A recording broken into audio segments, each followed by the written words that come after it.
Welcome to Group Therapy 2023. I will tell you, I am Ivana, and in 1998, I produced a show on Broadway. It was my commitment to go to Broadway by a certain age. And so as that song says, follow your road. We all have our path, and how we travel that path has a lot to do with who we are, our exposures, and our opportunities, if we take our opportunities. In 1998, Group Therapy was a production that said, why don't we help one another? Why don't we help one another? So in 1998, I produced this show where the participants who came to the show wrote down their issues anonymously. And I facilitated from the stage with the help of others in the audience, helping to start the process, or in some cases, finish the process. Sometimes we are faced with different things, different ideas, different issues. We have the solutions, or the most of them, but we just don't know how to put them together. Sometimes they're right before us, and we don't know how to put them together. And when we talk to one another, as we are supposed to, as beings on this earth to share, once we start speaking, as we put it out, more will come in. In group therapy, it's about listening, sharing, thinking, processing. Very important. Let me tell you about processing. Hey, how you doing? What you doing today? Nothing. Well, we did not process that quick answer of nothing. Someone said, hey, what you doing today? You immediately respond nothing, without really thinking about what you will be doing, even if all you will be doing is relaxing at home, or if you'll be sitting on your porch, or if you'll be watching TV. Big difference than nothing. But sometimes we don't give ourselves a chance to process information that we're receiving, so it can be used most wisely, and so we can respond most accurately.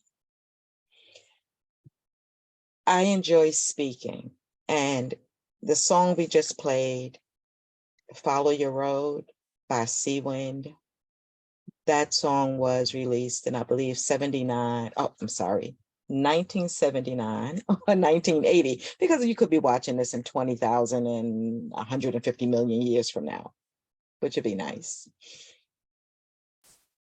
Follow your road. You don't know where it will lead to. Follow your road. And it's not necessarily going to be rocky, nor is it necessarily going to be super smooth, but everything in between the beginning to the end will be yours. It'll be yours. It'll be so worth it. It will be valuable when you think back on it, when you put the pieces of the puzzle together. So why group therapy? So we can all hear, so we can all share. In my book, I made potato salad out of the baked potato. The baked potato is Suicide is a Serious Killer. Let's end it today. The potato salad is mind is to mental as teeth are to dental, and we all have a mind. 2 different titles, 2 published books, but the potato salad was made out of the baked potato. But I say, we need to understand who we are, why we are, and that where we are is not necessarily of our own doing and our own making. In 1998, as people wrote down their issues anonymously, again, we read them. It varied in conversations, the audience of different ages. Officially, it was on Broadway. That was my goal. Self-produced, like my books are self-published, because it's my road. It's my road. No judgment, no praise. It's my road. And there are other travelers on my road, which I like because I learn more from them. We learn from each other. And that's what I would love to do with group therapy being revived, not only virtual, but going out in public, in groups,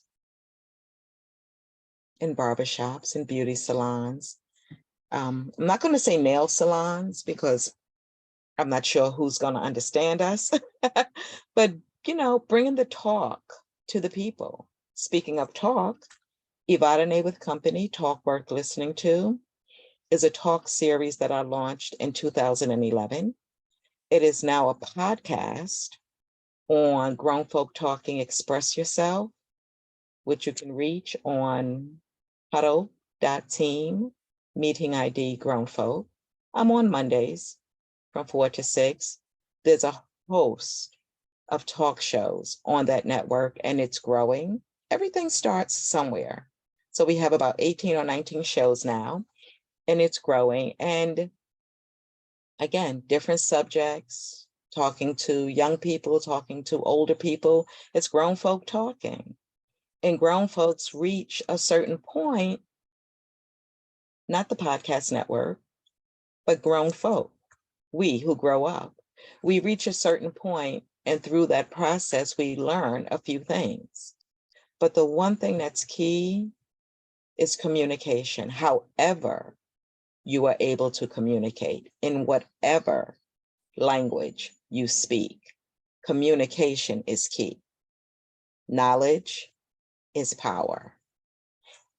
And with that, I will invite anyone who's online, if they want to speak, if they want to share the power of communication, if they want to share their experience in a specific area that they feel that others could benefit from, if they have a show on the Grown Folk Talking Network, if they have a show anywhere, if they have a business. My shows, the last, including tomorrow, 3 weeks, today is June 11th, so June 12th, we're speaking to the 2023 high school graduates. Why? We should, because we are old enough to know some lessons. And if we share and impart our lessons on others, well, it makes the lesson worthwhile. So if anyone would like to speak, it looks like we have the Brother Watley Bay on the line. A wealth of information with this brother, a powerful, powerful message from him. And when I see that he's ready, he can come on and speak. I thank you for being here. We have an opportunity to allow people to come in and speak, but they're coming in to speak so that we could learn from them, that we could impart wisdom on them if they have issues that need to be addressed. We have others, if you'd like to come on anonymously to share information, that would be fine too. No names mentioned. I'm checking my emails and my messages to see if I received any messages that people would like to have out. Okay, so someone has a question regarding retirement. And their question is, hold on 1 minute. Okay, so their question is, When do you know it's time? Well, that's pretty basic. Well, number one, when your finances allow you. You know it's time to retire when your finances allow you. So I say that in regards to maybe some retirement products that you may have that you may not have access to until you're a certain age. So if you're currently working and you retire before your retirement products, your pension, your annuities are able to come to you without penalty, so that's usually 59 and a half. Younger than that, there's usually a penalty. Then you can plan your retirement process based on when you will turn 59 and a half. And what you can actually do is you can start investigating what your income will be. You can contact, if you're 59 and a half or even older, but you're still waiting for those years on your job to qualify maybe for your pension, then you contact Social Security and you get your estimate of how much your monthly Social Security payment will be if you're of that age. Congratulations. You contact the pension department and they usually sit with you, I guess in person now or virtually, and review your work history. I recall this gentleman I worked with who retired because he reached the age and the years. However, he had to return because during his work life, he had what they called bad time, which didn't calculate to give him his exact amount of years and months to retire. So he had to come back and do 6 months in order to make up for that bad time. Not that he was off of work 6 continuous months, but the days that they literally counted, that if it was off 3 days without pay, and these were without pay days. So he had to come back and work another 6 months. And now he's retired and living happily ever after, which is great. So you want to get that information ahead of time. The other point of when it's time to retire is when possibly management has changed, the conditions at work have changed, and you may not be retiring if you're not going to receive compensation, but you might be changing careers, right? You might be leaving the job that you're on, freezing for a period of time until you're eligible, the retirement products that are there for you, and maybe going off to do something else because you may still need income. So I guess retirement, like most things, is based on your state of mind and the state of condition, right? And I say your state of mind because if being on a specific job in a certain position is stressing you physically, is making you sick physically, then that wouldn't be a question of when do I retire, it's when do I make a change and how do I make a change? Does that make sense? If anyone has anything to add, by all means. Okay. But look at your finances. Look at your finances. And it may happen that, okay, so let's give the worst scenario is you're stressed at work, but you need to work at least 6 more months, or you'll have to freeze your payments for 6 more months or even a year until you're eligible to receive, whether it's the pension from work or Social Security or other retirement products you may have in place. Look at your resources.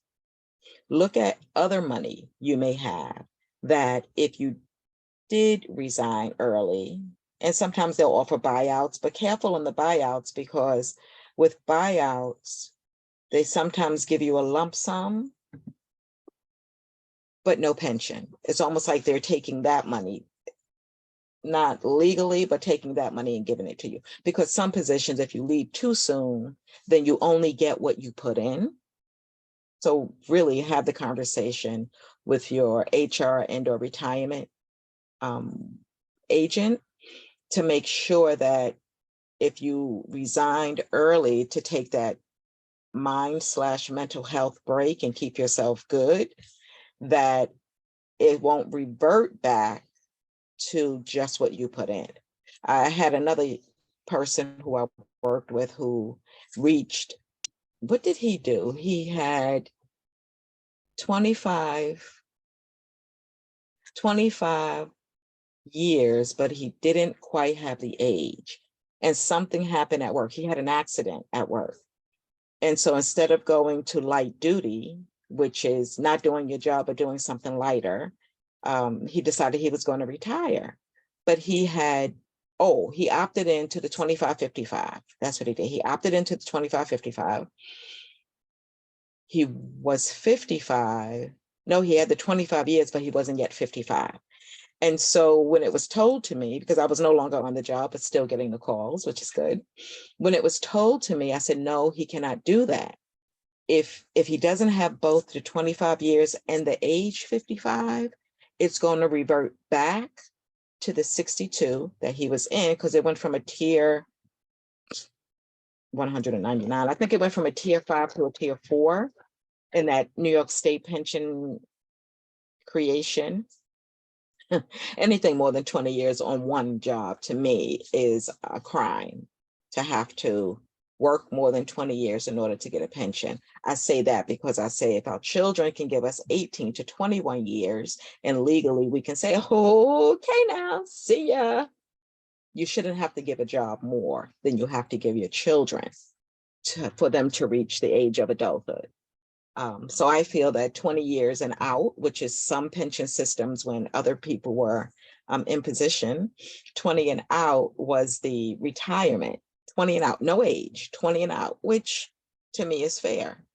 But with this gentleman, I knew from when I worked and from how I understood it, that he could not do that. And for some reason, the union did not even advise him accordingly. So he left, he retired, and then he had to come back as well because he didn't have the age of 55. He did have the 25 years. So I think he too maybe only had to do like 7 or 8 months to get the age and the retirement and finally get the pension. Nobody listens to me. Sometimes they do, but then I guess they do because that's how I find out things.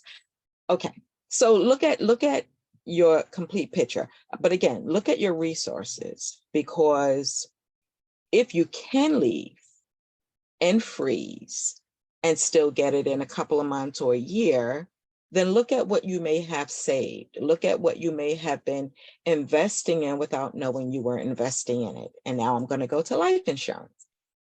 If we're on jobs for a long period of time, one of the things that they absolutely do is offer us life insurance. And if you have whole life and you've had it for 10, 15, 20, 30 years, whether it's on you or someone else and you're the policy holder, you're the owner of the policy, not the insured, but the owner, then you can check on the cash value in that policy. The cash value in that policy, you can take a loan on that cash value. You never have to pay it back. It will come from the face value. That's odd, but it will come from the face value when you pass, but you never have to pay that back. So look at the cash value you may have available. That's going to help you two ways. One, whether you need to wait before you can start getting paid, 6, 8 months or a year, but you definitely know you need to be out of that position for your health, safety, health and safety, right? You can pull out that cash value and live on that. You could also, when you're preparing for retirement, take that cash value and get rid of all of your debt, all that you can, the little cards. Who knows, you might have enough cash value to pay off the rest of your mortgage, which is a great thing. Or you might have enough cash value to put down as a down payment on the next place you're going to live in. Let's say you've been a renter, but now you see the value of home ownership. Well, guess what? That cash value could be your down payment to move into your retirement home, which could be your home. I had someone ask me the other day, why would I get a mortgage at 51? So Same here. If you're retiring soon or considering retirement or trying to figure out the best time to retire, why would you get a mortgage at 51?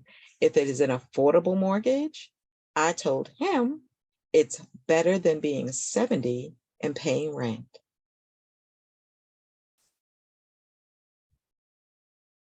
That's what I say.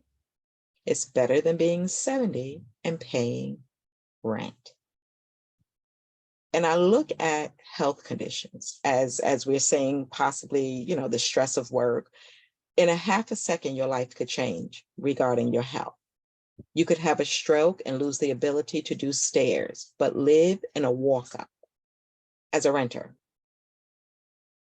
You could have any kind of physical health condition where permanently you need a modified living arrangement. It will be much easier to modify your home or just stay in your room, but at least it's your home, but to modify your home to make it accessible for you based on your new condition. So I'm going to say the older you are, if you're renting, sure, the more you should look into ownership. If you're single and you have friends that you absolutely jive with, and some of them are single, and or they could be married, consider purchasing together. I always use the Golden Girls. I don't know why, because you had Three's Company too, but I always use the Golden Girls as an example of how friends can come together, create a community, and live happily ever after. And of course, yes, there were no husbands, many men, but there were no, you know, for one of them, there were no husbands involved living in the property, but that is okay too. You know, if you have that kind of space and you're making that kind of plan, and, you know, 2019 through 2020 early too taught us a lot about transition. It taught us a lot of, I'm talking about the COVID-19 pandemic. It taught us a lot about making adjustments. It taught us a lot about loneliness. It taught us a lot about ourselves. So again, I have this little saying, are you a decision maker or a circumstance taker? You know, kind of like think ahead of how you would want to ultimately live out your life and where. So the resources that are in your whole life policy could do many things for you. It could pay out your debt, giving you that, I'm going to say this because this used to be the case. So I am an insurance agent. Let me say that I am an insurance agent, and you can definitely contact me regarding that. You can visit my website, NetworkingForSuccess.info. Click on financial strategies, and you will see a couple of companies, businesses that could help you put things in order. We have MWR that has financial literacy, credit restoration, credit repair. That can help you depending on where you are, no matter who you are, whether you're planning on retiring or you're a young person or you're an older person and just got a little twisted with your finances. They can help you. There are other sources out there that can help you as well with credit restoration, credit repair. With MWR, it's also an affiliate business opportunity. I'm not sure how many of you are familiar with affiliate marketing, but if you're watching this, that means you're online. If you're listening, just listen carefully. When you are on your email and you see the ads, you see the ads on the side of your email. If you click on any of those ads to do business, that's affiliate marketing. Depending on who your server is for email, they're going to get paid.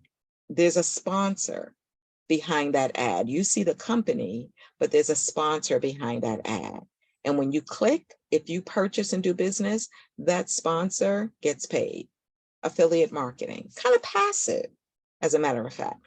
So if you're thinking about retiring, but you want to make some extra money, don't know how to do it, and you're always on the internet, create a website and get some affiliate marketing partnerships. And then you can market your website out, and, you know, it could be a blurb on your email. It could be however you choose to do it, and you can make passive income. You can call me about that. I'll help you. 347-457-2769. But your resources are going to help you plan the rest of your life. Absolutely.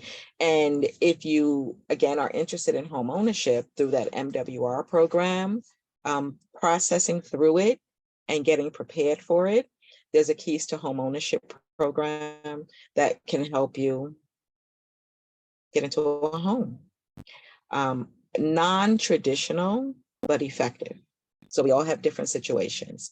And again, your resources can be that down payment, not only for you, not only for you. Okay, can we move on? Let's move on a minute.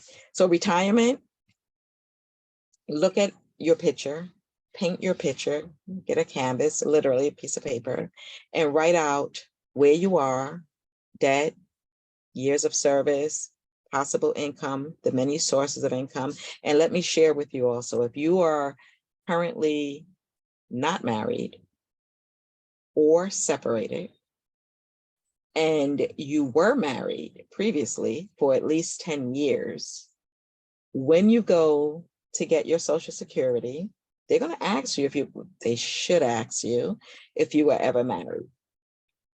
Try to get your spouse's Social Security, date of birth, complete name.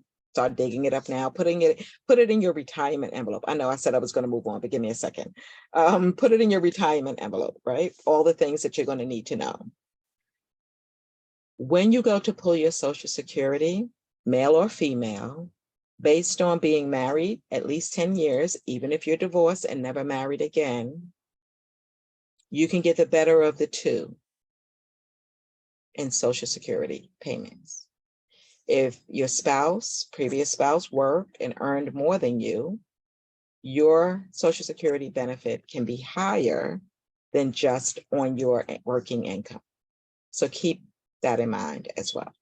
Again, and when I speak about insurance, think about not only insurance on yourself, but if you're the policy owner for your children or your grandchildren and you've had it for decades, if it's whole life policy, you have cash value.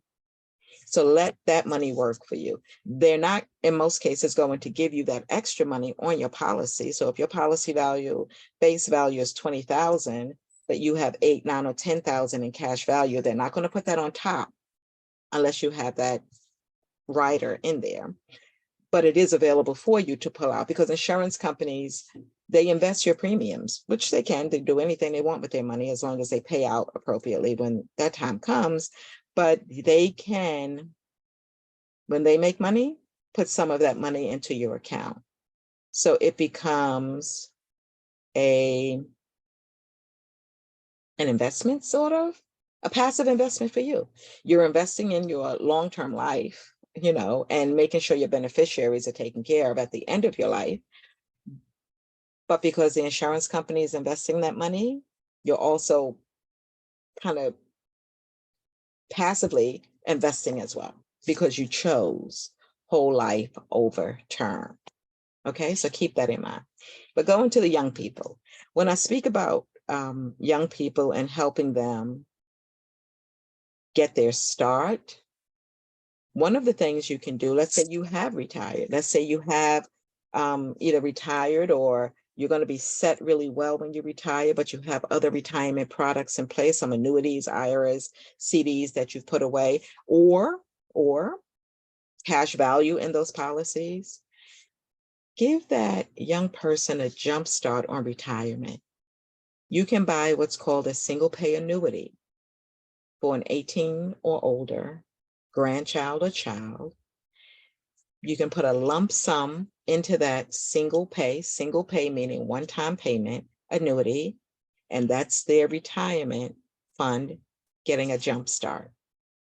What that single pay annuity does, based on the amount of money you put in, it guarantees a monthly income based on what you put in for the rest of that person's life once they reach 59 and a half.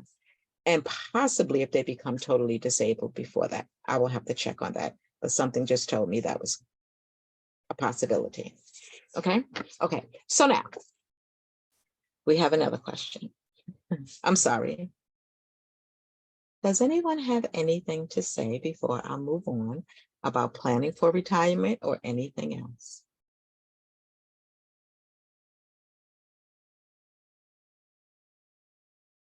Okay, then I will move on.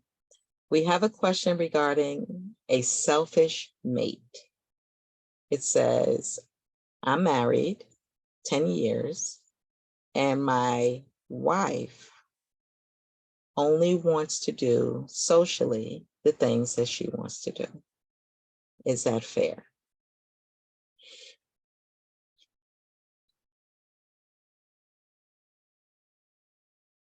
That depends.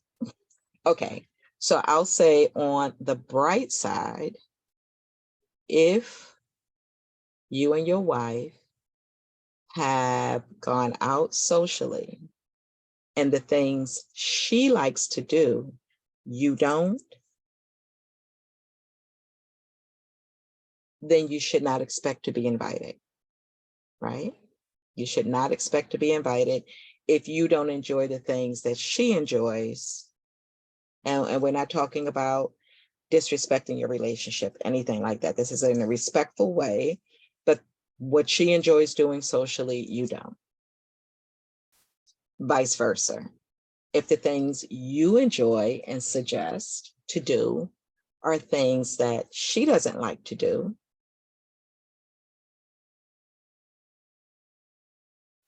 then I guess she doesn't have to do them. You probably shouldn't invite her. Now, it all depends on what it is, because in some things we can compromise. Some things we can compromise. But things, activities that are totally against the grain of a partner, not speaking about either one now, in general, activities that go against the grain of a partner shouldn't be introduced to the partner, especially if you know your partner doesn't either approve or like those things. Examples.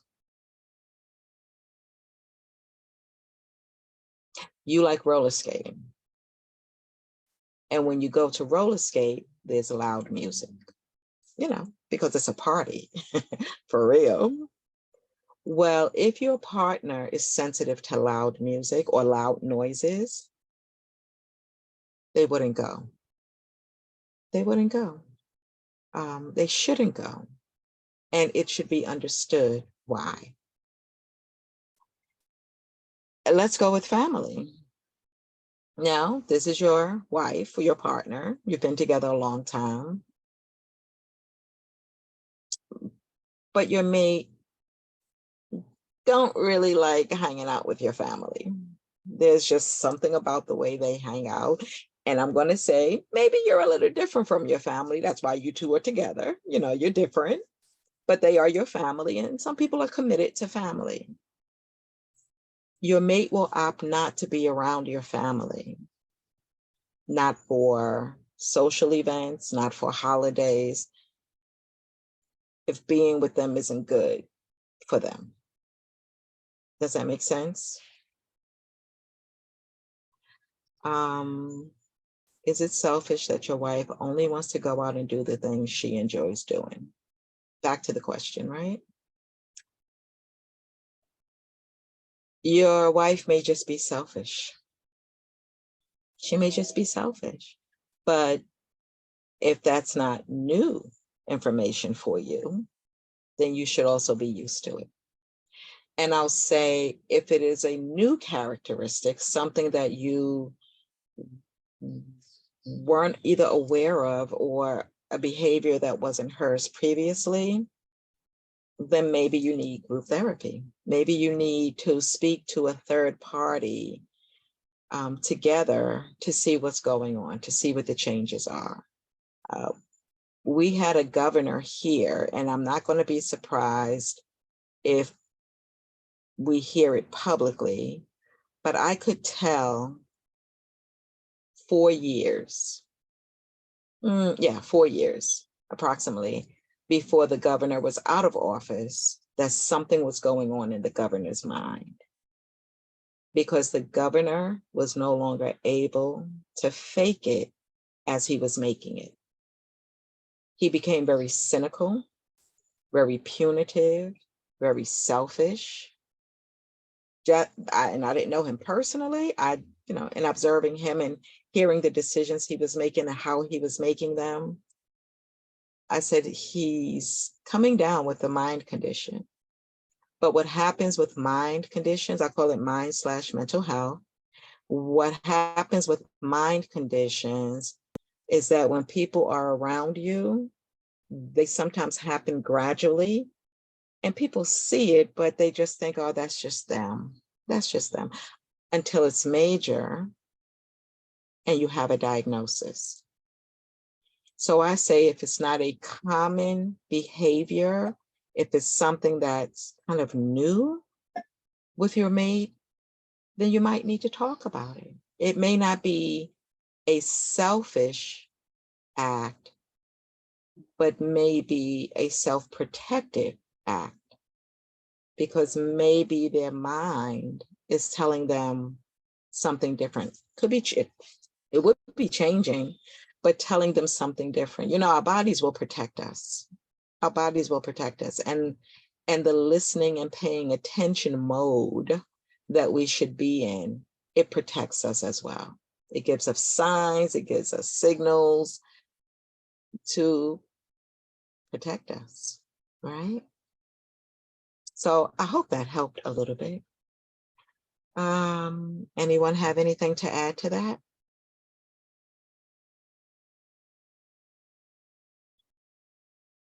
Okay, at any time we can pop in.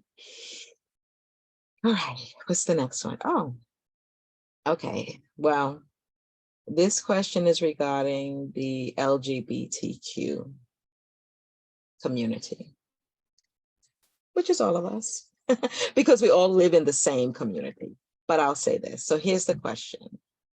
Why is it necessary for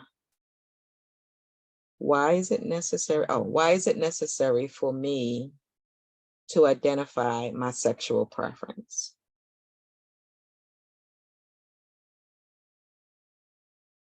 Because no one has changed the rule. That's my opinion. Sexual preferences is something that society has built up to brand. You should not have to. Sexual preferences are personal. They're personal. I know Bayesian men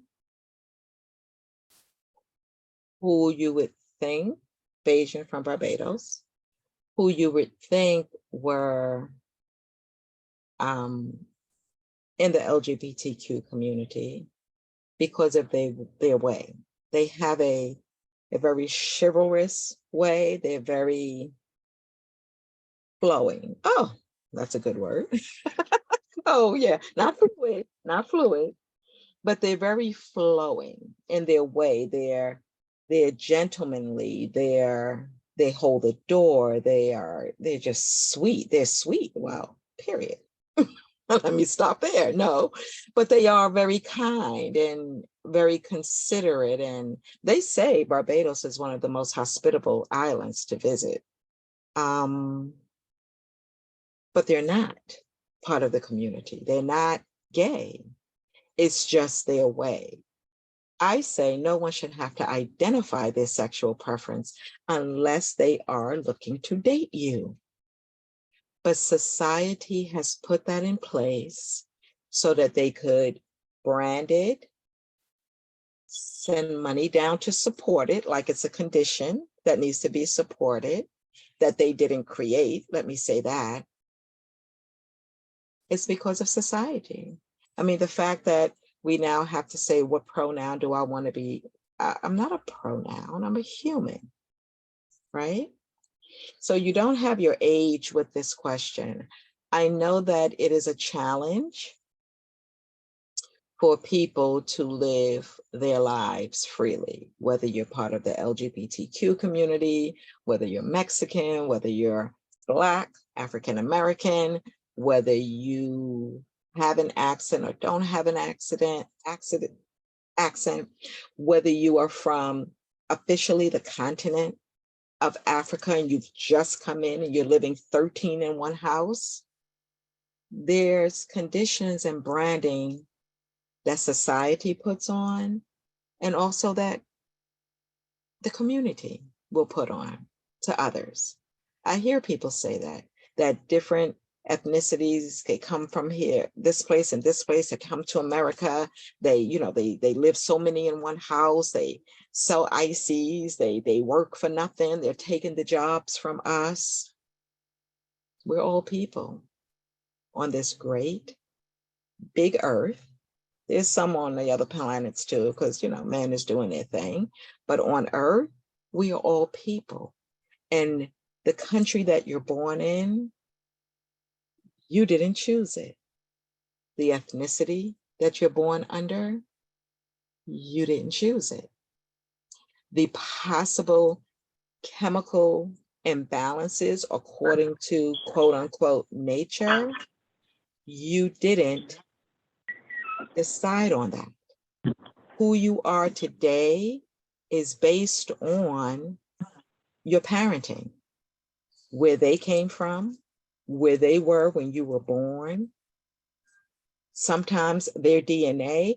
I feel, and I could be right, I'll say that many parents are uncomfortable with the LGBTQ community, or let's say their child who is gay, who is interested in the same sex. I don't even like gay because that would be happy.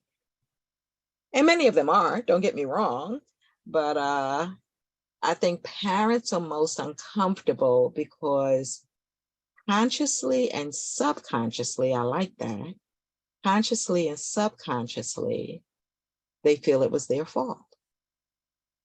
That's just my thought. They feel it was their fault. And that's if they know deeply that the physiological makeup is what has made some people interested in the same sex, which they had nothing to do with. Now, they absolutely have something to do with making the physical changes to bring out that gender that they choose to live. That's their decision when they're older. But guess what? When babies are born with both sex organs, that is like, since I was a child, many decades ago, since I was a child, that was the main determining factor that made sense to me when people would talk about homosexuals. And I was a child, so much when I was a child. That's why I'm here today with group therapy. No, but when I heard about hermaphrodites as a child under 12, I said, all right then. All right then. No one had to say anything else about it to me.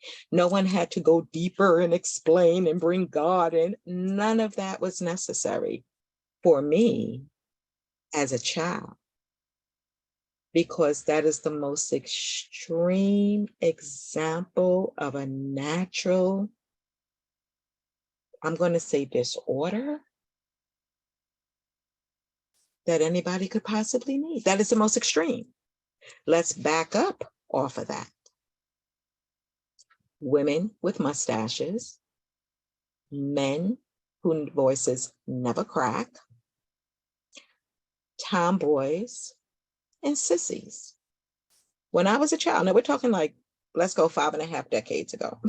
I like to use decades. I'm like over half a century old now. Reality check. So we had tomboys. What was that? That was a little girl who liked climbing trees and playing ball. And we had sissies, which were little boys who liked dressing up in their mother's clothes. They liked playing with dolls, and they had flair to their way. They were not studying an LGBTQWXYZ community. They were not laying with anyone, having sex. See, that's that whole thing. Even though it is a creation, from what I hear from our creator, sex, It has become the tool of a lifetime. They use sex to cut your throat. They use sex to dye your hair. They use sex to give you a job or not. Sex is the ultimate universal tool. I'm going to write that down. I have to write things down. Notes. Exactly. Okay. Sex is the ultimate universal tool. It is used to make you, and it is used to break you. Now, the tomboy wasn't having sex, and the sissy wasn't having sex, but what was naturally inside of them was coming all out. It was just coming all out. And people tease. I mean, again, I'm 5.5 decades ago, but I'm sure even before that, because the books tell you about Sodom and Gomorrah and all of that other stuff, right? Repetition is important. We must keep in mind that what is said to have happened is going to continue to happen. And if it was happening then, it was happening before them. Period. Okay. The ultimate hermaphrodite for me as a child. That was it. No one else had to. And from that point on, my acceptance was wide open to anyone who looked as if they were operating in another body. I like that too, right? And I say that because if you recall, okay, so the question is, why do I have to identify as gay? That was the question that we are responding to. Why do I have to? And the person didn't give their age, so I don't know if I'm speaking to a young person or old person, but I'm hoping to be speaking in general. Hermaphrodite, women with mustaches, men whose voices never crack, and then celibates. Do you know there are many people who are attracted to the same sex, but who are not having sex? It's such a difference. So let's say people who are attracted to the same gender, I'm going to have to now watch that word sex, right? To the same gender, but not engaging in sexual activities. But other people in their minds throw everything to the bed. What's better, chair, table, counter, whatever. I'm sorry. They throw everything to the bed. They throw everything to sex, everything about the community in question is about sex. And some of them are not even having sexual activities. They just feel the way they feel, look the way they look, and want to live their own lives. So to answer the question, why do you have to identify? Because conscious people have not stood up and say, let that go. Let that go. Because the applications went from, again, this is interesting too, Hispanic, non-white Hispanic, I don't know what that is, Hispanic, non-white Hispanic, African-American, white, all these colors, right? Except for Hispanic and well, Hispanic is not a color. We have black, white, those are colors, like people are colors, okay? And Asian, Pacific Islander, and then you have male, female, other, choose not to, or LGBT. What? First of all, that's too much surveying. That's all a survey. That has nothing to do with my credentials. That has nothing to do with my health. That has nothing to do with me doing any kind of business with you. If I'm qualified and if you're really looking, but if you're just taking a survey for DATA, the data, we heard so much about that in the last couple of years. If you're just trying to gain the data, well, then that's the only thing that matters. And again, that goes back to society, and that goes back to us. And when I say society, it's the people who are putting things in place, making the rules, and we standing for it. We standing for that's none of your absolute business. My nationality, or my sexual preference. Not your business. If I'm qualified academically or with my work experience for this job, hire me or not. But just to, before I open it up, just to add to the LGBTQ community, I call it LGBTQWXYZ because society is not finished playing with them. They're not finished branding them. But to that community, they are the most independent, successful community I know. Most independent, creative, successful community I know, if we had to choose communities. Okay, I will open it up and I'm listening if anyone has comments or questions.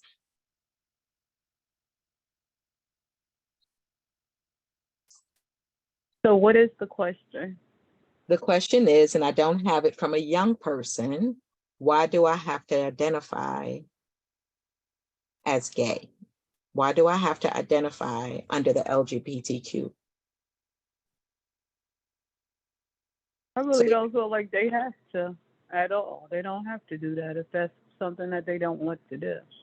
But I think that people are trying to get as many people involved to have more support and eyes open, brought in the scope of what they're able to do, and also to protect them because people have really done some crazy things. You know what I'm saying? All of these different hate crimes for one reason or another are ridiculous. You know what I'm saying? It doesn't matter your belief system. People have a choice to do what they want to do, whether you believe in it or not. And as far as the job is concerned, it doesn't. It shouldn't stop you from getting hired. At the same time, they have to have a level of everybody, no matter what it is, sexual or racial, whatever, creed, color, whatever they want to say, have to have that level of professionalism and not put your personal preference and lifestyle in the front. You know what I'm saying? Putting it out there with your job, mixing it up with that. Business is separate from your personal. Just like state and church is separate. You know what I'm saying? So when people start mixing these things, then that becomes a problem. And they put it on a personal level and they don't control themselves. Like we have the teacher that they talking about now, 30 years old, that's dealing with have the two teenagers involved with him, or dance instructor, whatever he is. Now, when we start mixing everything up, then we have a problem. But your personal business is your personal business, you know. And I do. I don't agree with anybody hurt and harming or hating on anybody. We can't make their choices, and we don't know why they make the choices that they make. We don't know what the influences are. And I've seen a lot of people involved in the lifestyle because of their abusive situations as a younger child. And then sometimes um, the parenting at the time, they tend to have more gestures leaning towards, if a mother individually raising her child, and maybe her son tendencies is to be more feminine gestures and stuff like that, and then they picked on and they labeled, and then they accept, you know what I'm saying, and start identifying with that. And I see that done in, and I've even gotten on the person once about a younger boy, a young man. He was really young. I don't even know if he was 7, but his voice was very high pitched. You know what I'm saying? And picking on him, and after a while, he started doing things to humor people and make them laugh. Whatever things that he thought was feminine, he said, and he done it. And they encouraged him. One of the young ladies was encouraging him, and that was the lifestyle she was living. So it was okay with her. But I said, have you thought about how it's going to affect his father? If his father sees him doing these things, and you okay, approving, then you causing a situation with that parent and that child because the father is not accepting of that thing. You know what I'm saying? So you don't have the right to come and push your belief system over on another family We don't want to allow somebody to abuse a child because of any type of tendencies that they have that we don't agree with. But you don't have the right to come in there and try to push something. You know what I'm saying? You give that person a chance to grow into whatever it is. You know what I'm saying? And to come to that conclusion on their own, not you influencing it any kind of way. Just say, endorse them. Do that again, you know. I'll give you $1, you know, blah, blah, blah, you know, and then you got the parents that's not even aware of you doing this thing. And that's what I think is wrong. So when we start putting our personal with business or imposing on other people, wrongfully so, then I think that we're wrong on that note, you know. But I don't hate anybody. We all here, we need to learn how to accept and love and appreciate each other and know that we are unique and different. And we all need to be loved and we need to look out for each other. Thank you very much. And you are? Deborah Fitzgerald from Positive Impact on Grown Folk Talking Network. My show is tonight at 7 p.m. And the dial-in number is 520-525-8633. Call in, make your selection known, be encouraged and uplifted with gospel music. And we're also celebrating fathers and saluting those men that stepped in and were active in the children's lives that don't have fathers and their fathers were not there. So we're saluting all fathers today and for the rest of this month on Positive Impact. Thank you for asking us, Queen, about it now. You're welcome. You're welcome. Thank you. Thank you for being here. And so I heard what you were saying, and I just have a question. The one who was encouraging, were they on a peer-to-peer level or were they older? Older. And that was my issue. Okay. Older people, grown people, and then you have a grown person, and you have a child that's 7. You might have they in their 20s or close to 30s, and then you have a child that's between 7 and 9 years old. You know what I'm saying? So I was like, that's not cool because I understand. one thing I practice as even as a grandparent, I'm careful to know what my children are teaching their children. You know what I'm saying? And I'm not going to come in there and upset what you know, teaching your children. I mean, like, do my own thing and just be outside of your outline, you know? Now, if I'm not in agreement with something, then I will talk to their parents, and that'll be, you know, to the side and not to provoke a situation. You know what I'm saying? But I'm not going to encourage them to do things that their parents are not encouraging them to do. You know, it's not like it's about, you know, education. you know what I mean, right? Like things that they have to go to school and they have to get educated. There's certain things they have to do, but certain things are choices.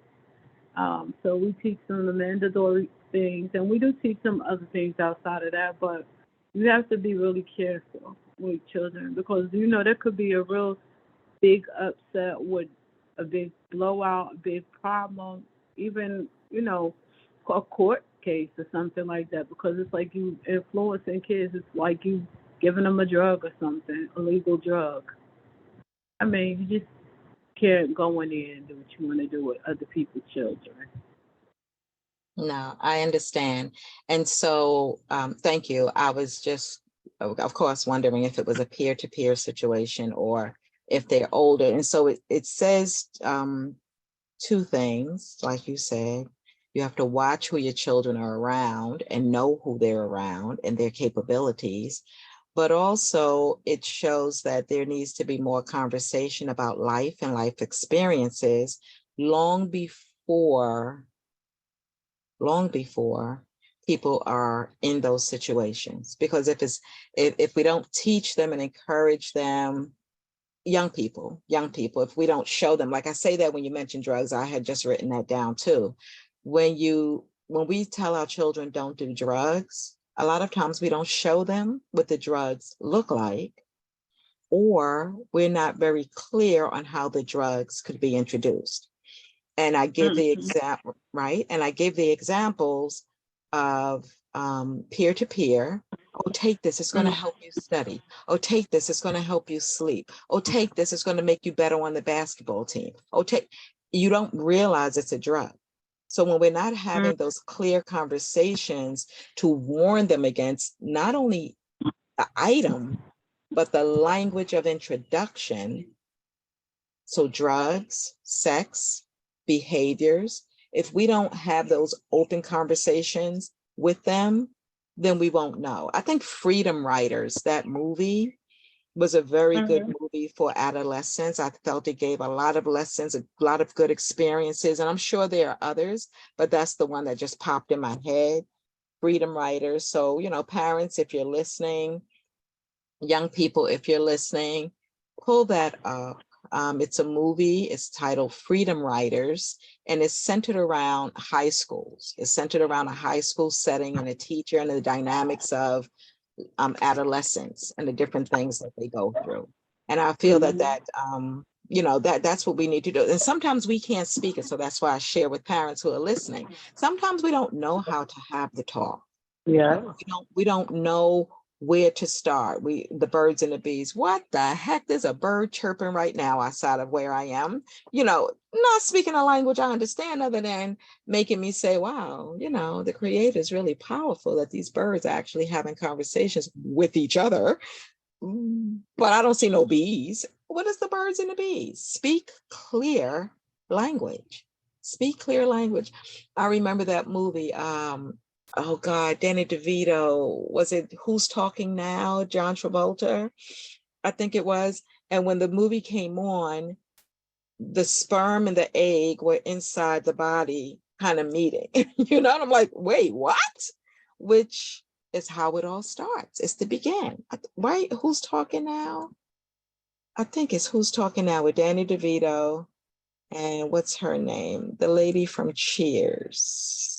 It'll come to me tomorrow when I get younger. So we have to communicate. We have to communicate more. We have to communicate more clearer, speaking language that is understood. And again, if you're a parent or a guardian or an aunt or an uncle, if you're an observer of a child being misled, find a way to say something. Find a way to say something, even if it's in, like I mentioned, a movie. If you watched a movie or a television show or series, and you know that the lessons were good lessons for life, say, hey, did you ever see that movie? I do that with Bridges in Madison County when people are miserable in their relationships. Hey, have you ever seen Bridges in Madison County? I'm just saying, I ain't saying nothing about you. I'm just suggesting something good to watch. Or Lake House when things are really good, or you want things to be better, just find a way to have those push points. Have those push points for life's issues, so that when you observe something or something comes to you, even, as an adult, you could be speaking to a coworker, to know that thing to say.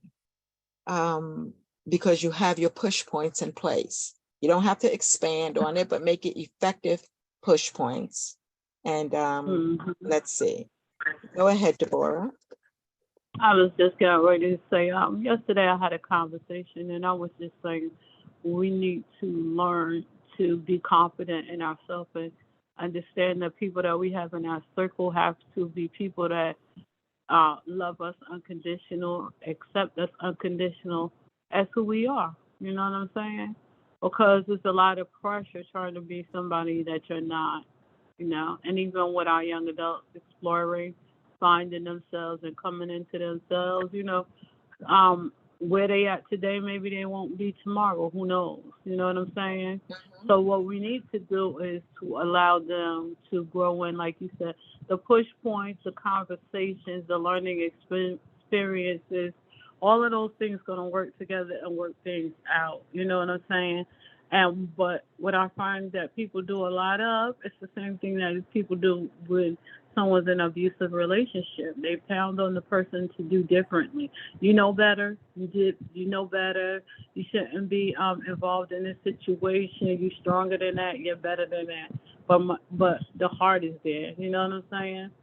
And it becomes a struggle. And I've seen someone even have a mental breakdown because you are telling them what they were taught. You know what I'm saying? And maybe what you're saying could be true to a certain extent. But if I'm not there and I'm not ready and I'm not strong, then I can't move forward.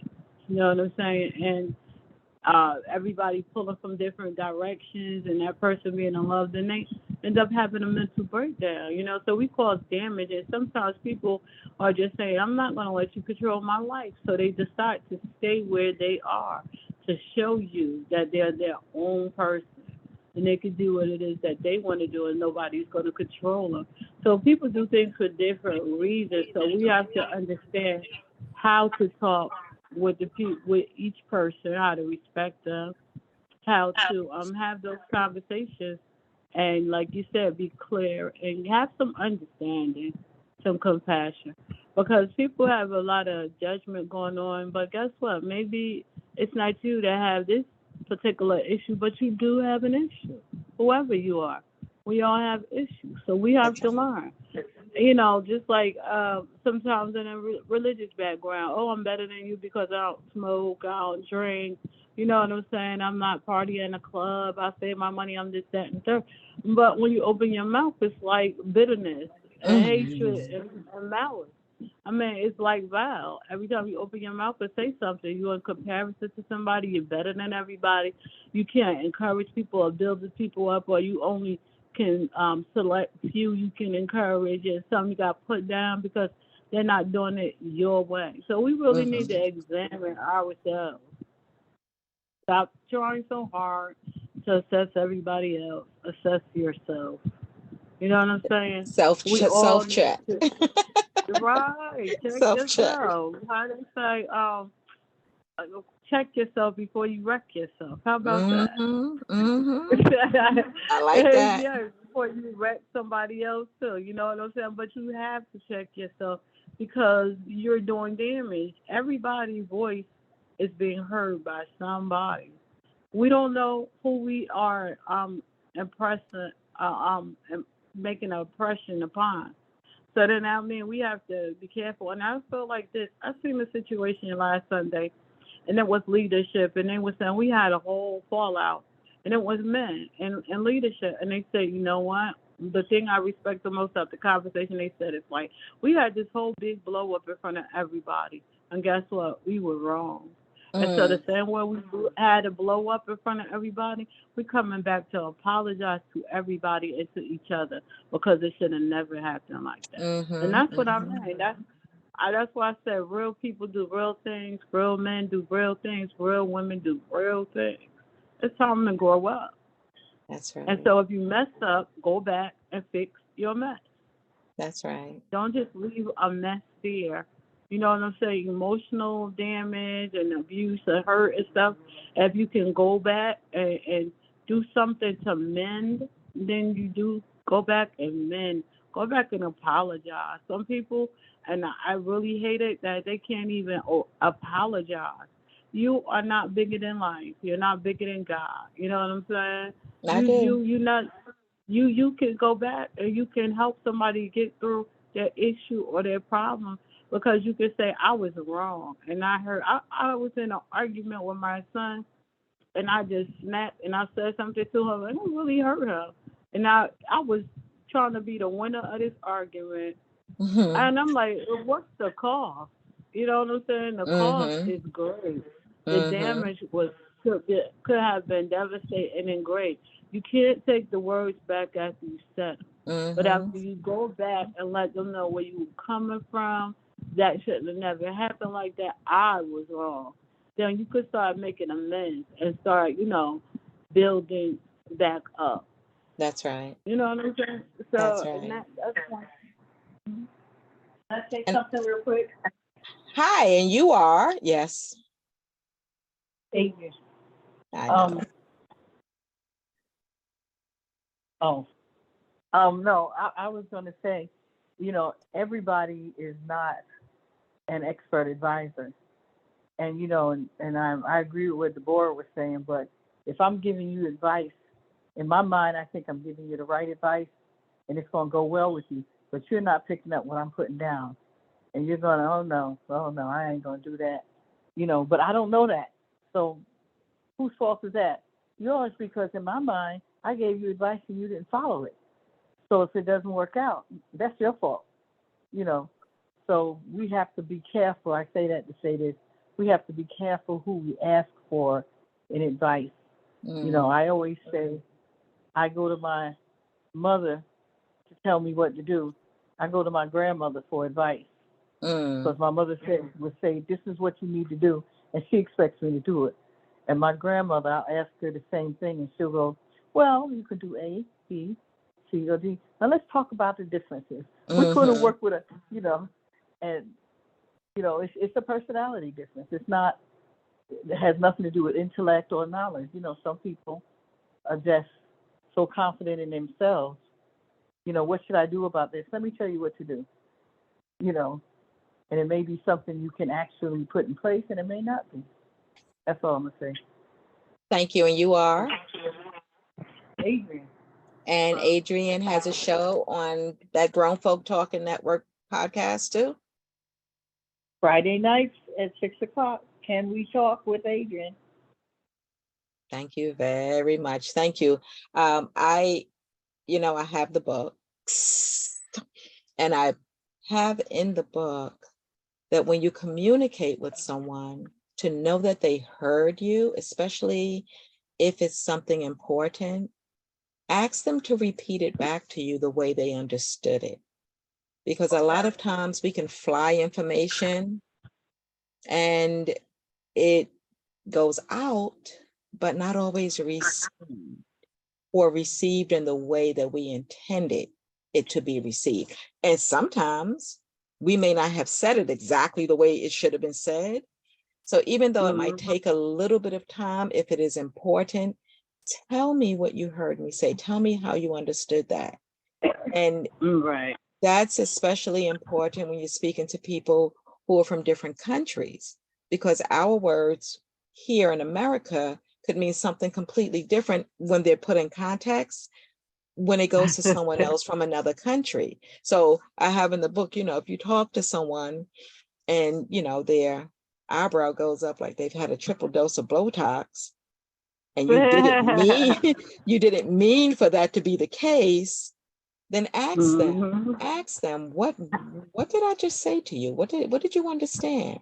And this is with people you absolutely know, that you speak to every day. And again, sometimes you could be even too close in relationship to people for them to hear and receive your information. Exactly. One of the things that I wanted to say right there when you said our words meaning something totally different in other cultures or whatever, is that having gone to a church where the pastor is Jamaican or whatever, and we're just, American, so everything is just, we figure straight English. So when we use keywords like beg, for instance, if they say, why are you begging a ride? That's offensive to us. We don't, when our sister says beg, I don't beg for anything, but to beg to them means to ask. To ask. And it's just that simple. That's Some words are, to be offended because we don't know the difference in the wording in different cultures. So that's why, like you said, we have to be clear. It has to be clear communication. If you don't understand, and if the eyebrow raised or you feel some type of offended, now you can ask the question, what do you mean by that? It's just a conversation.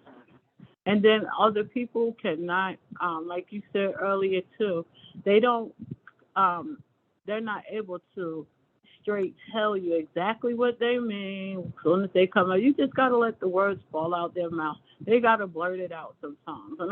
And my ex-husband was like that. I just have to let him get the words out of his mouth, and then we can come back to what you meant by, that, because they're like blah, blah, blah, blah. And then, okay, you know. So I was like, okay, I learned that's just his way, you know what I'm saying? Yes. And for some people that don't have people that listen to what they're saying, by the time they finally say something, they frustrated because they have no expectancy of anybody listening to them what they're saying.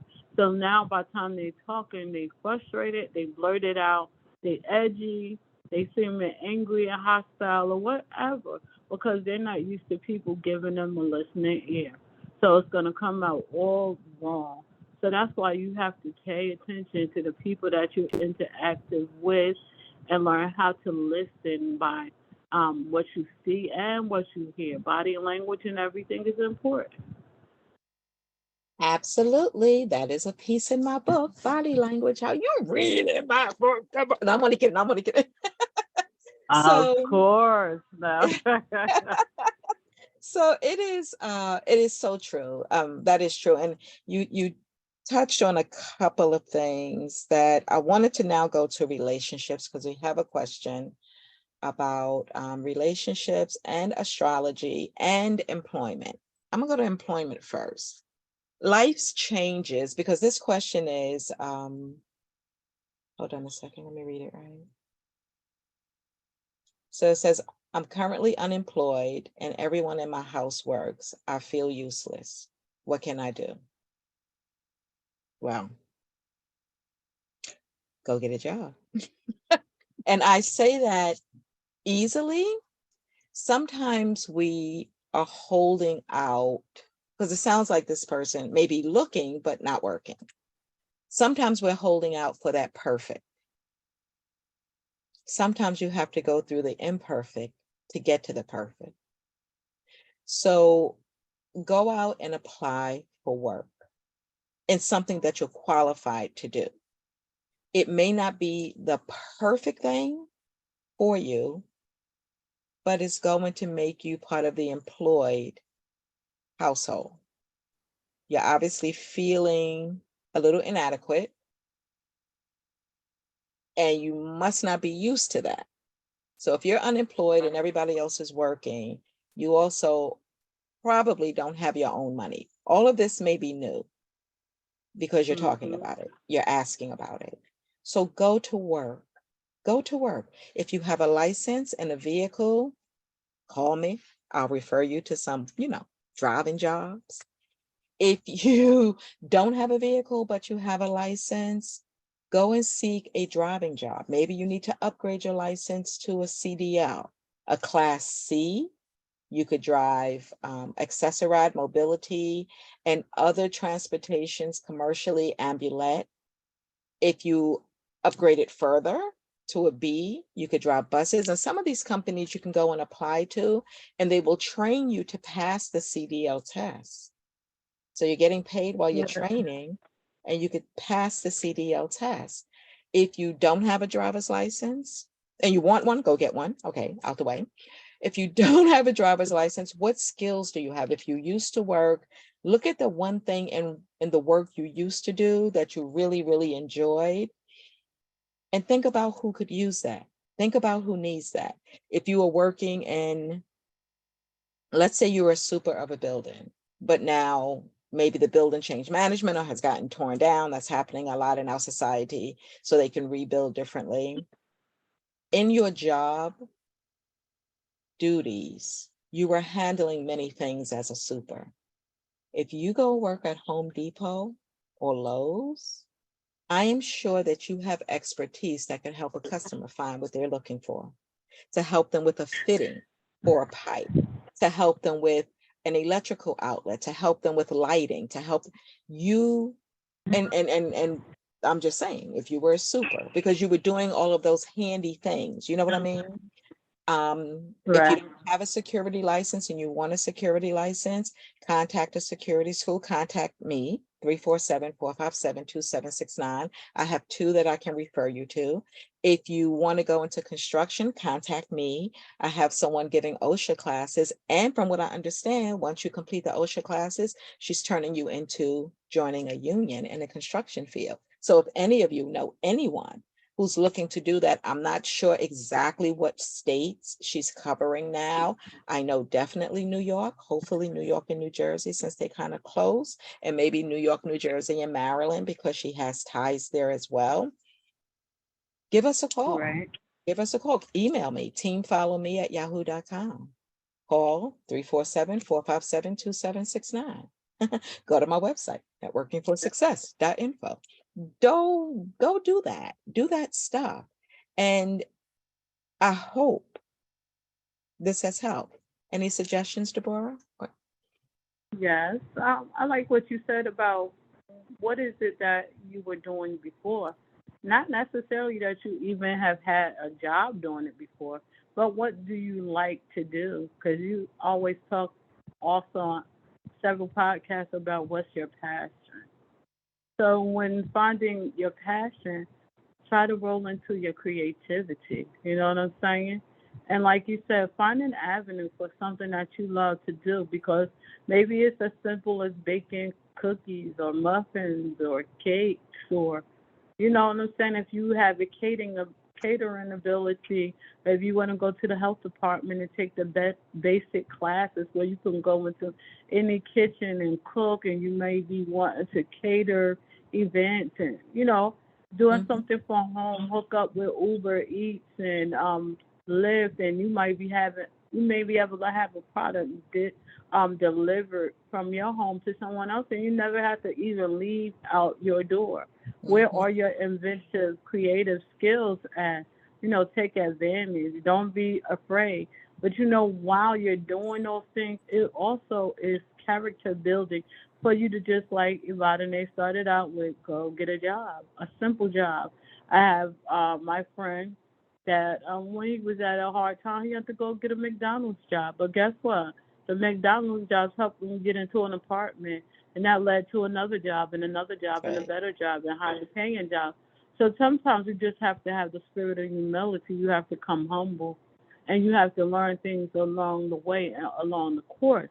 But while you're working somewhat in these jobs that you may not want to work, you may be networking and finding people that's going to help you build your dream and to do the thing that it is that you really desire to do. You know what I'm saying? So if you're feeling some type of way, do something about it. Don't just sit down and take it. Reach out. And like Avadane says, she's here, you a call away. I'm also a human resource person, and I like to hook people up with in different scenarios with different information and job and resources as well. So, you can also give me a call at 862-282-5554, and I'll be more than glad to help in any way I can in the New Jersey area. But it's about starting. You have to take a step. Don't just sit there, suck it up, and feel some type of way. People are saying these things to you because it's to push you into action. So when you go into action, make sure you're doing the thing that you want to do, and know that this in return will cause them to give you that respect that you're looking for from them, because we can't sit around and expect that someone else is going to take on our load for us, to pay our bills, buy our clothes, buy our food, pay your transportation, whatever. We have to start somewhere, and I know people are willing to help you where you are, but you cannot stay where you are, and that's what the most important thing is. So your mind has to go towards, how am I going to get out of this situation, whether you have a disability or not, whether you want to go into um, school or trade school. You talk about that sometimes about an age. If you're not ready to go into with the workforce, get in the trade, go on the job corps if you're in that age bracket, and sometimes we can even go into the hospitals and different places and volunteer and go places like Urban League and different places that give you training, and so you can kind of explore what you want to do, but just don't sit still. People want to see you in motion, that you're doing something, not you're not just there, to taking advantage of the moment. So just feel good about yourself. Say your affirmations. Know that you are wonderful, masterpiece, fearfully and wonderfully made, and that God has a plan for you to prosper and do good. So you just have to tap in it and be willing to do what it is that you need to do. Explore your options. That's right. Thank you. Thank you. A handful, an armful, a head full, a mouthful, Deborah, as always. Thank you. And please just reach out, whoever you are, wherever you are. If you're not in New York and if you're not in New Jersey and you're listening, give us a call anyway, because we could possibly refer you to where you want to go. Go on Indeed.com, which I say is a supermarket. The good thing about it is you can upload your resume, and then you can search it and then just click on to have your resume uploaded to apply for different positions. If you need help with the resume, oh, you can call me as well. Uh, I can help you with the resume and put it all together, because sometimes people think they don't have one. But if you've been on a job or doing something for a long period of time, self-employment is experience. We can list all of that out and detail what you're capable of and the fact that you're willing to learn more and or add to that company.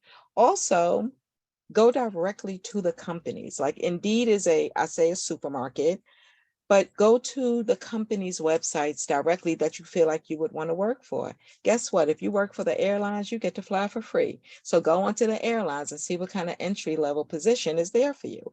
If you work for FedEx, you get to fly for free too. So whether you have your license or not, you could definitely work inside FedEx, UPS, Amazon.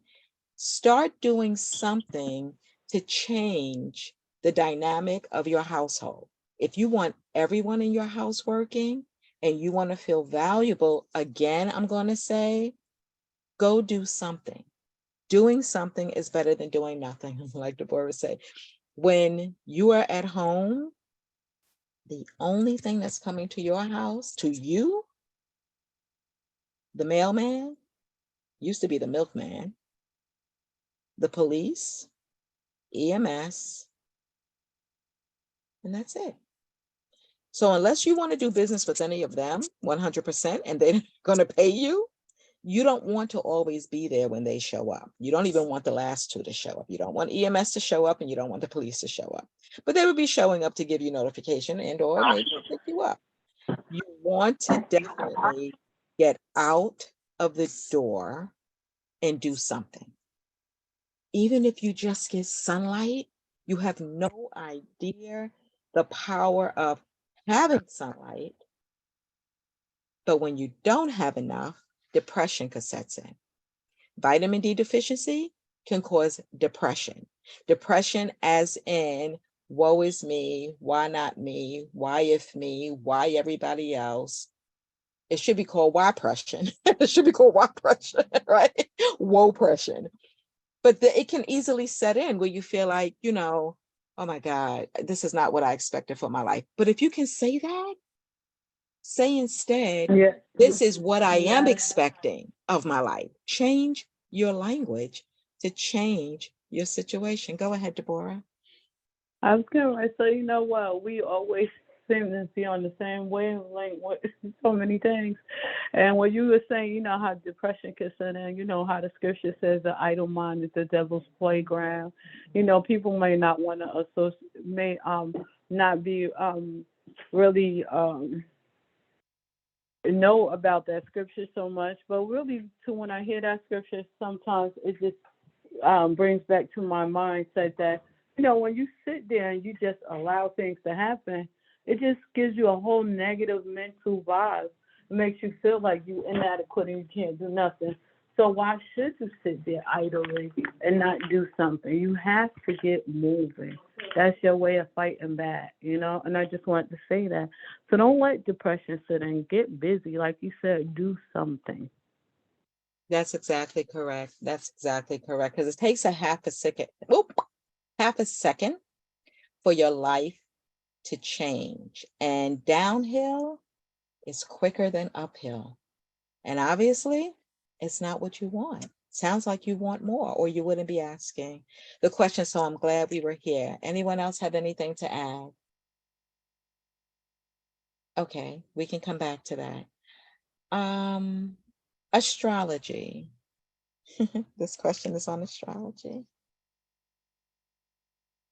Is astrology really important in relationships?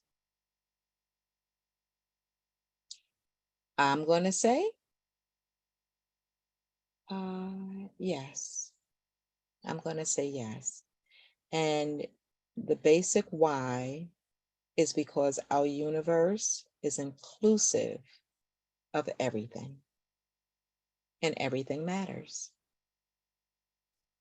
I hope that makes sense. And that's all I'll say. No, I'm only kidding. I'll say more. So, right? So the universe is actually, it's not even huge. It's ever growing. The universe is ever growing and everything matters. Okay, just recently, take for example, there was a report that there was a wildfire in Canada this past week. And that smoke, it is reported from Canada, is what flew over at least 4 or 5 states. The universe is ever growing and everything matters. Who would think that an insect from Canada would land on my telephone in New York? You would never think that unless you think like me. So I say that because I was on my telephone and this orange colored bug landed on my phone. And I thought it was lint. That's how tiny it was. But the fact that it was orange told my brain that traveled with the smoke. That's what it told my brain. My brain could be off, but not usually, but I'm just saying. Astrology is all part of the greater design. And when and where people are born, it is believed, has a lot to do with who they are. Makes sense though. Just like somebody said, are you American? Only if I was born here. Are you from Russia? Only if I was born there. But guess what? You were born in those countries because that's where your mother, not even your father, that is where your mother was when she went into labor and she didn't fly out, right? So some countries you could be born there, but not that because your parents are of another citizenship. They belong, quote unquote, to another country. They're from another country, so they just happen to be there maybe on visit. So there might be some technicality, but officially, I'm saying as a whole, people who are born in different parts of the country are born in those countries, but it doesn't make you who you are. So who you Exactly. are, right? So who you are has to be a bit bigger than that. It's bigger than that. And I'll say this, you are not just a product of your mother and father. You are also a product of their parents and their parents and their parents and their parents and so, who are all part of this great universe. So everything matters. Everything matters. Astrology, it has the sign you were born in, the sign you're rising in, the sign you're setting in, the sun, the moon, everything that was happening at that time that you were born. But guess what? Quite possibly at that time that you were created, because you were created before you were born. And all of those stars could align as well. I have to check on that. It just came to me, but that's my brain. Go ahead, Deborah. Well, I can't really say too much. I'm getting ready to chime off, but I do believe that the universe is very important in astrology and the signs and symbols and stuff. I don't follow really too closely, but what I've noticed about astrology and some of the signs and things that they put up, I feel like they put a great deal of study into the different months and the different characteristics of the different persons and stuff like that. So I feel like a lot of things is about studying and learning, you know what I'm saying? And learning what things are all about. And definitely the universe is vital. Astrology and all of that is part of God's making, so it's all important. I don't know how it fits together for each and every one individually, but it's definitely important, you know? Thank you And very with that much. being said, I love you, and I am signing off. Adrienne signing off. We had another appointment, but awesome job. Thank you for inviting me. And I would love to come on to your next pod and to be supportive. God Thank bless and you. God bless each and every one on this line. And remember that you are fearfully and wonderfully made, that you are God's masterpiece, and that you are loved, especially you, Queen Vardinette. Ditto, ditto, ditto. And we will see you later on tonight All on right. Positive Hi. Impact for inspiration, motivation, and God's word. Thank you. Yeah. Travel safely. Have a great rest of your day. And thank you for joining group therapy. And I do look forward to having you back, inputting and exporting and, doing that thing that you do. I'll try to be on next time. Thank you. Thank you. Okay. Bye. That was Adrian, right? Thank you, Adrian. Still Travel Adrian. safely. Yes. Thank you. You're Bye-bye. welcome. Okay, so astrology, yeah, it's really important. And so people who study it or who follow it, they will link to their compatible astrological signs. They will link to them, and maybe we'll bring some on during another session of group therapy. We'll find out if it made sense, if it worked out for them, what they understand about it, because that's really important. It's really important. You have the compatible rising signs, setting signs, and then you have children, right? And so people who do follow astrology, the question would be, one second, Deborah, Yes. you're still I'm hearing on. you.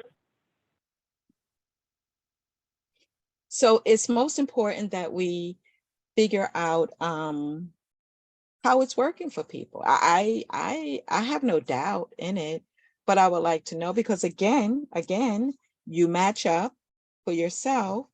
Are you also matching up for when you have your children, so you become one great universal team? Or when the children are born, you just move forward from there? And either way is okay. But I would like to, I'm interested. I'm very interested in that. The relationship question: how can I make my relationship better? I think Deborah kind of mentioned that, where it was check yourself before you wreck yourself, right? You can visit my website, NetworkingForSuccess.info. I do have a relationship video on there, or my YouTube at Evadene Smith 3986. I have two videos. One is how to have a happy relationship, and one is how to have a happy divorce. And ironically, the ingredients are the same. The ingredients are, I'm sorry, many of the ingredients are similar, because it's all about you.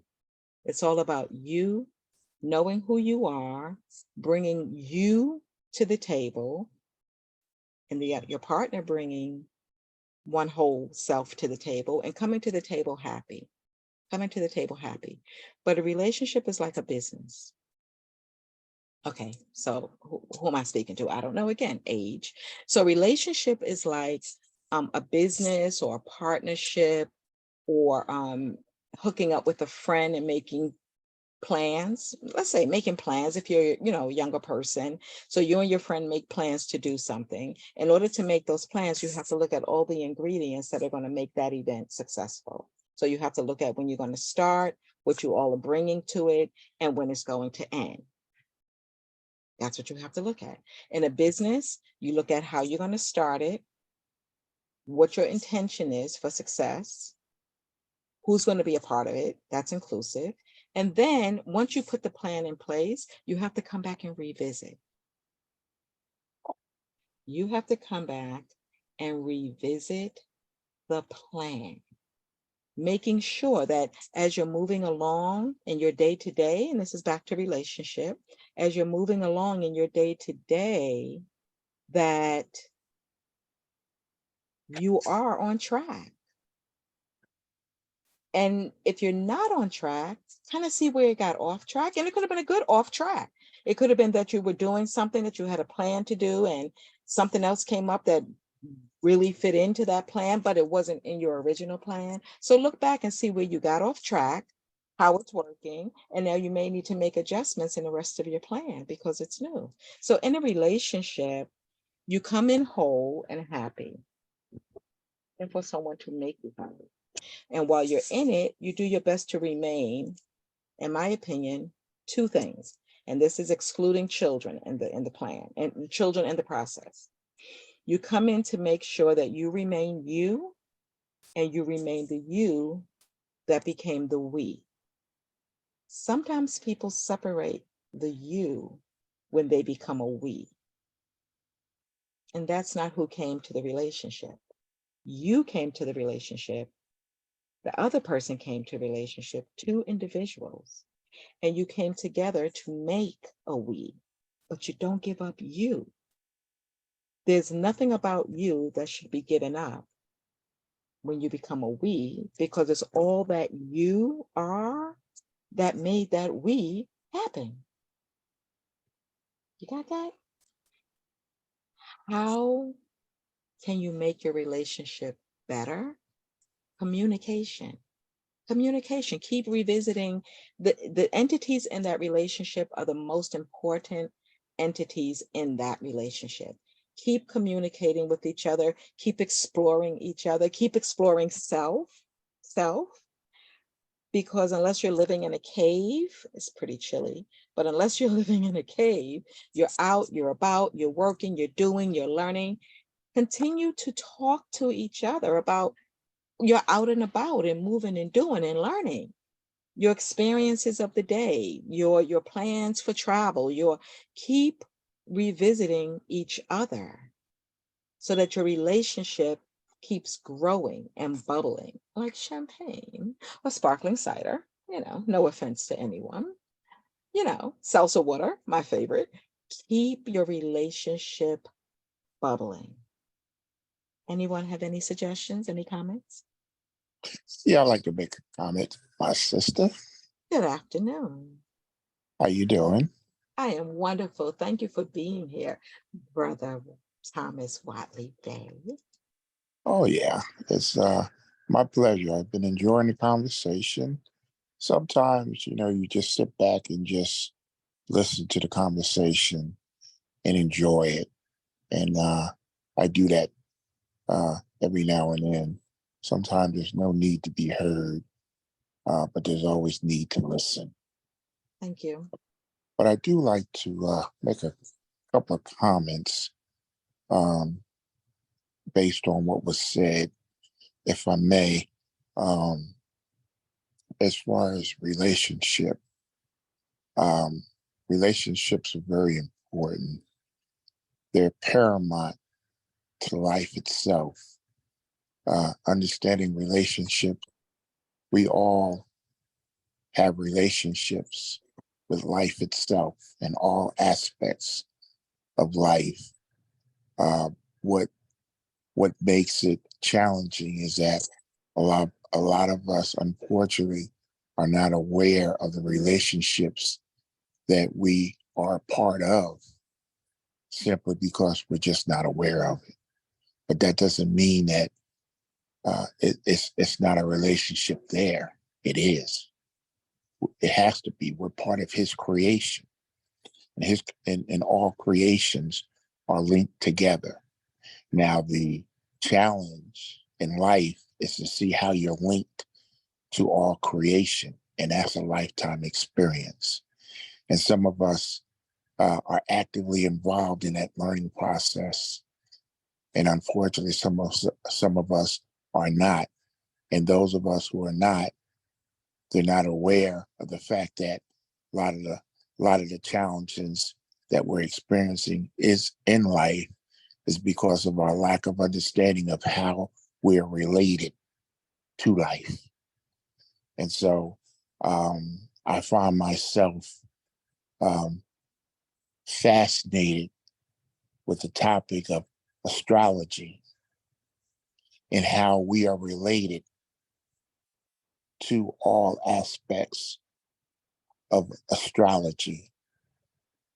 Astrology is time.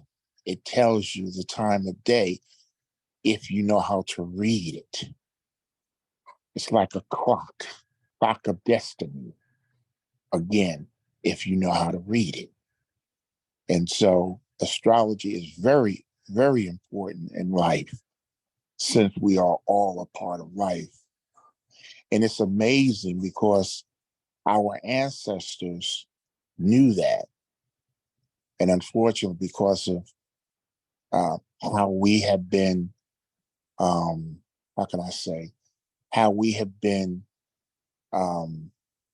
distanced from all of the knowledge that our ancestors had, being that we are the first beings on this planet.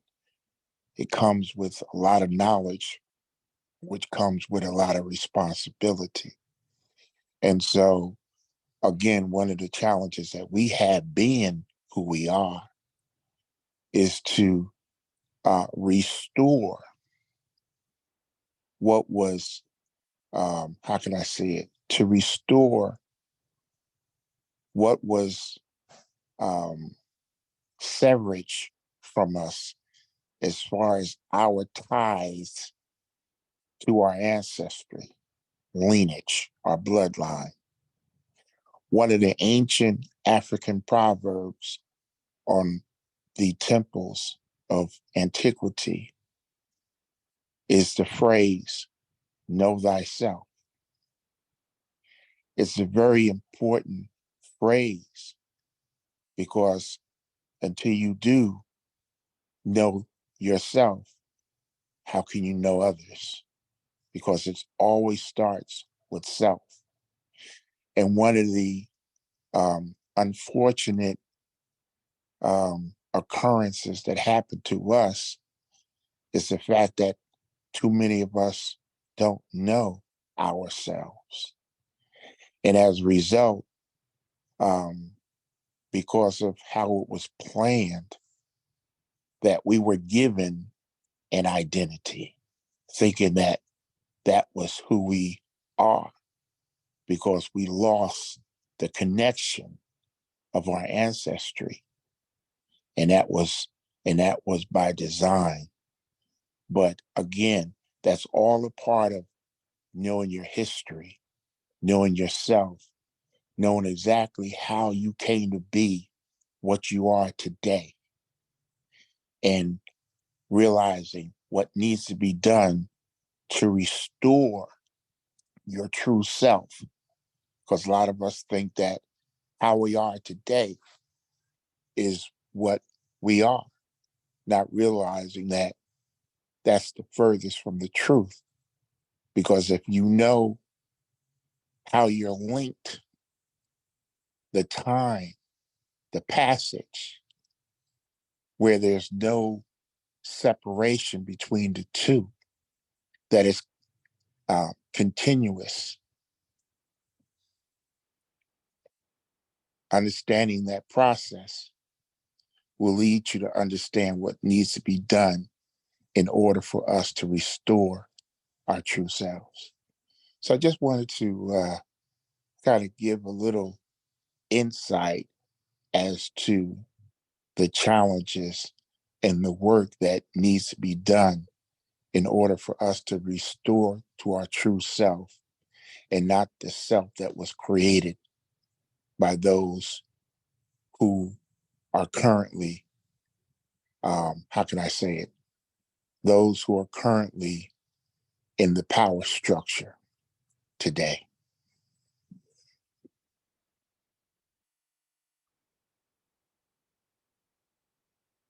And that's all I have to say. Thank you very much. I appreciate that. And I do believe you have a little more to say. And so I do believe that will be said a little later today. Tell us about your show. Yeah, me and Coach T, my co-host, we do a podcast every Sunday at 5 p.m. Eastern Standard Time called knowledge is the new power, and understanding that, knowledge is power, but only knowledge that you are actively bringing into fruition.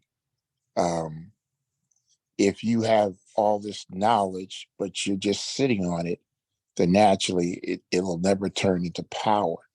It only becomes power when you use that knowledge. And so think of it this way. Whoever is in control of the source of your knowledge is literally in control of you. And if you think that the knowledge that you were given, if you think that that knowledge is, how can I say it? With knowledge, you always have to confirm it, because the quality of your life is literally based on the quality of the knowledge that you use. Because the knowledge, that your life is the result of your knowledge base. So if you're not in control of your knowledge, then those who are in control of it, guess what? Is in control of your life. So I can pretty much tell the quality of someone's life by analyzing their knowledge base. It will tell me where they're at in life. And I can also tell if their life is actively or accurately being lived. Because if their knowledge is not accurate, then their life is going to reflect on that inaccuracy. So you have to be very, very diligent in everything that you allow your mind to be attached to, because it's that information, it's that knowledge that's going to produce the type of life that that knowledge will produce. So you want to make sure that that knowledge is the truth. It's very important. Thank you very much. Thank you. Looking forward to your continued wisdom and knowledge, your sharing of it. Just to mention also, on Monday the 19th, on my show, Ivana with Company Talk Worth Listening To, and both of the shows, all of the shows, you could go to huddle.team, meeting ID grown folk, or you can call in or text if your carrier charges you.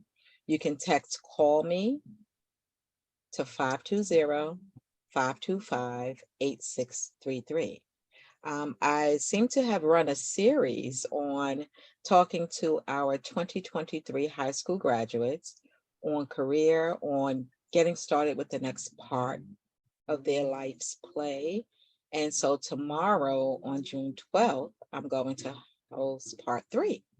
And I'm hoping that whoever's listening will either come on and be a part of it, and or once you listen to it, if you have anything to share, it's going to be on my YouTube, Adibadane Smith 3986.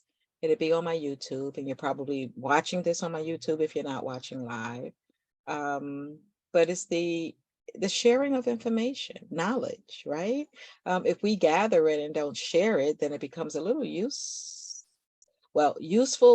for you, but useless to others. So it becomes limited. Your knowledge could be full, but if you don't share it, then you're using your limited potential. But on Monday the 19th, June 19th, I'm going to have a guest on. He is Jasper Costner Jr. He's an educator and a former leader of the Black Poets. The title of that show is Reflections on Racist Agendas in Politics, Education, and Religion, Maintaining Eurocentrism in the United States. I'm very excited about hearing his information, and also I feel like it's going to connect very strongly to knowledge is the new power. Is that right? He has a book that he's published, and wow, it's called Poetic Reverse, A Different Education. And long I looked, then prayed to another. I love listening to him speak. And so I'm so glad that he's decided to join me on the 19th. I'm on Mondays, 4 to 6 p.m. And you'll see it again up on my YouTube if you happen to have missed it. I hope YouTube doesn't block it. I'm not sure all of what's going to be said, but revelations are very sensitive to the culture of honesty and truth. Very sensitive. So sometimes if it's too much honesty and truth, it's not approved for sharing. I do want to thank everyone for listening in. Group Therapy, once again, is a show that I produced in 1998 on Broadway. It was my commitment. And to go to Broadway. It was my commitment to go to Broadway by a certain kind of age. So I produced the show, but group therapy, it was appropriate. It was appropriate because I know there's power in people and we can help one another. And that is my intention. That is my purpose. I live my purpose. I want to say that I am passionate about the things that I do. And I'm grateful for everyone who's also living their purpose and passionate about the things that they do. I hope we've helped you on some level because that's what it's all about. Feel free, you can email me at TeamFollowMe. So TeamFollowMe at yahoo.com. If you have any questions or comments, anything that you want us to bring to group therapy next Sunday, we'll be back next Sunday.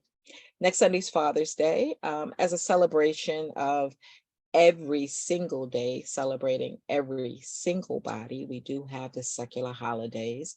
So for all of you in the figure of father, uncle, brother, male, strong, empowering, masculine without being forceful, just knowing yourself and your strength and exercising it when absolutely necessary. I thank you all for everything that you do to impart yourselves positively and purposefully onto our young people. Leading by example. What you say, what you do, what you don't do, all examples, because the young people are watching. The young people are watching. So I'm going to end today. I could stay on forever. No. Oh, no, I could. Yeah. No, but we could stay on forever because we're always on. We're always open. Time started, it never ends. I don't wear a watch and I can approximate within 10 minutes what time it is. As Brother Watley Bay said, you know, it's all about time, the universe, astrology, life, the beginning of it. And it's never, never, never ending. Never ending. I thank you.